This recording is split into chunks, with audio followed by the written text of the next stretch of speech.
ህገወጡ የህወሓት ቡድን ከጥንስሱ ጊዜ አንስቶ በኢትዮጵያ ላይ ክህደት ሲፈጽም ከጠላቶቿ ጋር ሲያሴርና ብሔራዊ ጥቅሟን ሲጎዳ ኖሯል። የዚህ ቡድን የ50 ዓመታት ታሪክ ለዚህ ምስክር ነው። የቡድኑ ከትጥቅ ትግል ጊዜ ጀምሮ የኢትዮጵያን ብሔራዊ ጥቅም የመናድ ጉዞ ከየት ይጀምራል? አብረን እንመልከተው።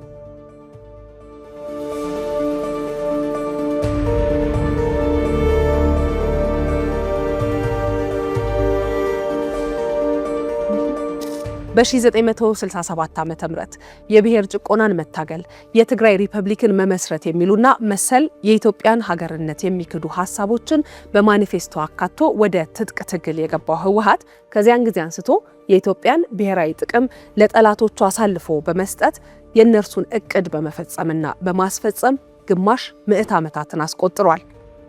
ቡድኑ የክፋት አባቱና የግብር አምሳሉ ከሆነው ሻዕቢያ ጋር አብሮ ኢትዮጵያን የወጋው በታሪካዊ ጠላቶቿ ትጥቅና ስንቅ አቀባይነት ነበር። ደርግን ከስልጣን አውርዶ መንበሩን ሲረከብ ሐሳባቸውን ለማስፈጸም ተማምሎ በሀገር ብሔራዊ ጥቅም ላይ ቆምሯል።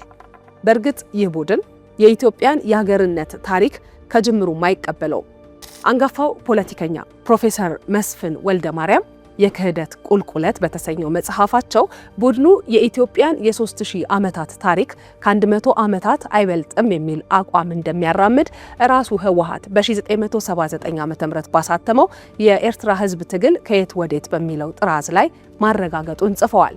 ይህንን አቋም ይዞ ወደ ስልጣን ሲመጣም ኢትዮጵያን ለመበተን የሄደበት ርቀት ለዚህ ማረጋገጫ የሚሰጥ ነው። ሁለቱ ቡድኖች አብረውና ተጠራርተው በትግል ስም ወጥተው ህወሓት የአዲስ አበባን ሻዕቢያ ደግሞ የአስመራን መንበር ተከፋፍለው ሲቆናጠጡ ግን የአብሮነታቸውና የወዳጅነታቸው ማጠንጠኛ አንድ ሆነ፣ የኢትዮጵያን ክብርና ብሔራዊ ጥቅም መናድ። ይህ በታሪክ ሂደት ትናንት የነበረና ዛሬ ድረስ የዘለቀ ክፉ ዝምድና ስልጣናቸው አደጋ ላይ ሲወድቅና ጥቅማቸው ሲነካ የሚጠነክር በደጉ ጊዜ ደግሞ የማይጸና ትስስር ነው። በኤርትራ ኃይሎችና በህወሓት መካከል ያለው ግንኙነት የፍቅርና የጠብ የሚመስል ግንኙነት ነው። የጋራ ዓላማ አለን ባሉበት ሰዓት ተባብሮ ይሰራሉ።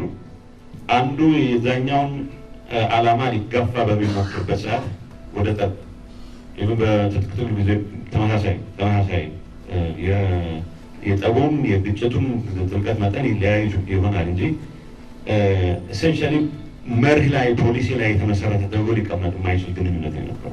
ሁለቱ ኃይሎች ለራሳቸው ስልጣን ሲሸላለሙ የኤርትራን የኢትዮጵያ አካልነት ክደው የመገንጠል ዓላማቸውን ለማሳካት ያልፈነቀሉት ድንጋይ አልነበረም። የኤርትራን ሀገርነት ለመወሰን ለህዝቡ የቀረበው አማራጭ እንኳን ነፃነት ወይስ ባርነት የሚል ሆን ተብሎ መለያየትን የሚሰብክ ነበር። ፕሬዝዳንት ኢሳያስ ከኤርትራ ሀገርነት ይልቅ የኤርትራን ሀገርነት መሰረት በማድረግ አካባቢ ላይ አድራጊ ፈጣሪ ነው ፍላጎታቸው እጅግ ከፍተኛ ነው። አይሮኒካሊ ደግሞ የህወሓት ጽንፈኛው አመራር ለኤርትራ ነፃነት ከፕሬዝዳንት ኢሳያስ ከራሳቸው በላይ ጥብቅና የሚቆምበት ሁኔታ ከኤርትራ ኃይሎች በላይ ጥብቅና የመቆም አዝማሚያ እንደነበረ ይታወቃል። ለህወሓት ኢትዮጵያን ከከፍታዋ ማውረድ የየዕለት ህልሙ ነው። ይህንንም ጊዜና ሁኔታ በፈቀደለት መጠን ሁሉ አድርጎታል። መርከቦቿ ለዘመናት በቀይ ባህር ላይ ሲመላለሱ የኖረች ሀገር ዛሬ የምትተነፍስበት ባህር አልባ ያደረጋት ይኸው ከሃዲ ቡድን ነው። ኤርትራ ከኢትዮጵያ ስትገነጠል ቢያንስ ከ60 ኪሎ ሜትር በላይ የማይርቀውን አሰብን እንኳን ማስቀረት የሚቻልባቸውን መንገዶች ሁሉ ዘግቶ ኢትዮጵያን ከባህሩ የቅርብ ሩቅ አድርጓታል። የዛሬ 33 ዓመት ኤርትራ ስትገነጠል አሰብ ራስ ገዝ አስተዳደር ሆኖ እያለ በህወሓትና ሻዕቢያ ቆማሪነት ነበር ኢትዮጵያ እንድታጣው የተደረገው።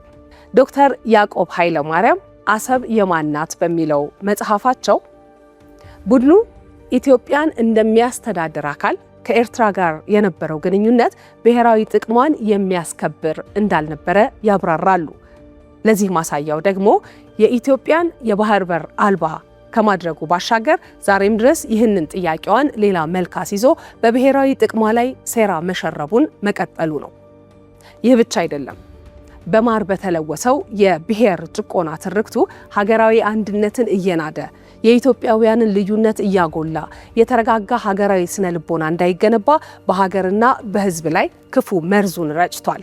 የከፋፍለ ግዛ ስልቱን ተጠቅሞ ኢትዮጵያዊ ማንነትን በማዳከም ስልጣኑን ለማራዘም ሲሰራ ኖሯል። በዚህ ደግሞ ዛሬ ድረስ የኢትዮጵያና የህዝቧ ፈተና የሆኑ ግጭቶችና አለመግባባቶች እንዲፈጠሩ ምክንያት ሆኗል።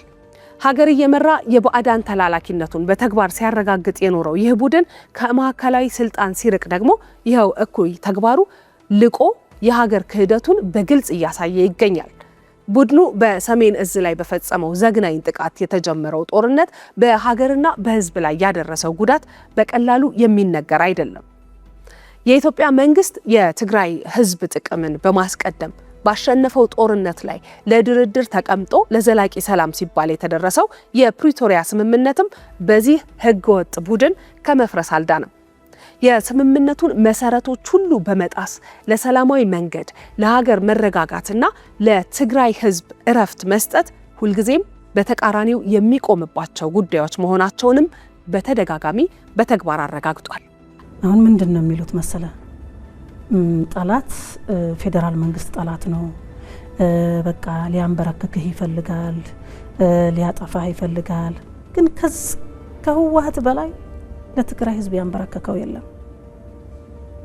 መቼ ነው ቀና ብሎ እንትን የሚለው ለትግራይ? መቼ ነው የሚወስነው?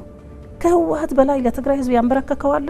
አሁን ደግሞ ወደ ማዕከላዊ ስልጣን ለመመለስ የኢትዮጵያ ጠላት ናቸው ከሚባሉ ኃይሎች ጋር ሁሉ በትብብር እየሰራ ነው።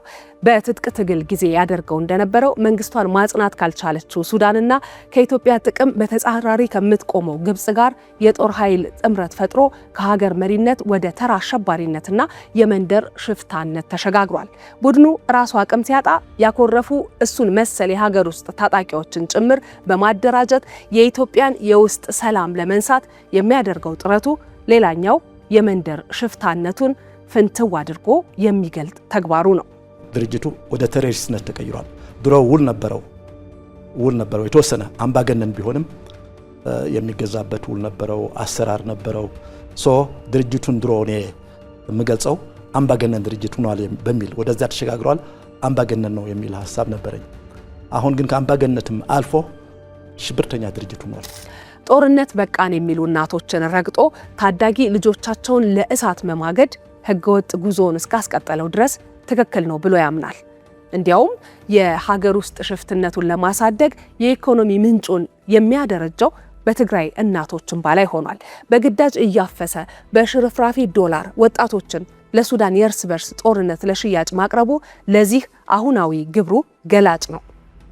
ጠላትነቱ ከነርሱ ያነሰ አይደለምና ኢትዮጵያን ለመጣል ከሚያሴሩት ጋር ሁሉ ማበሩ እድሜውን የሚያራዝምለት ይመስለዋል።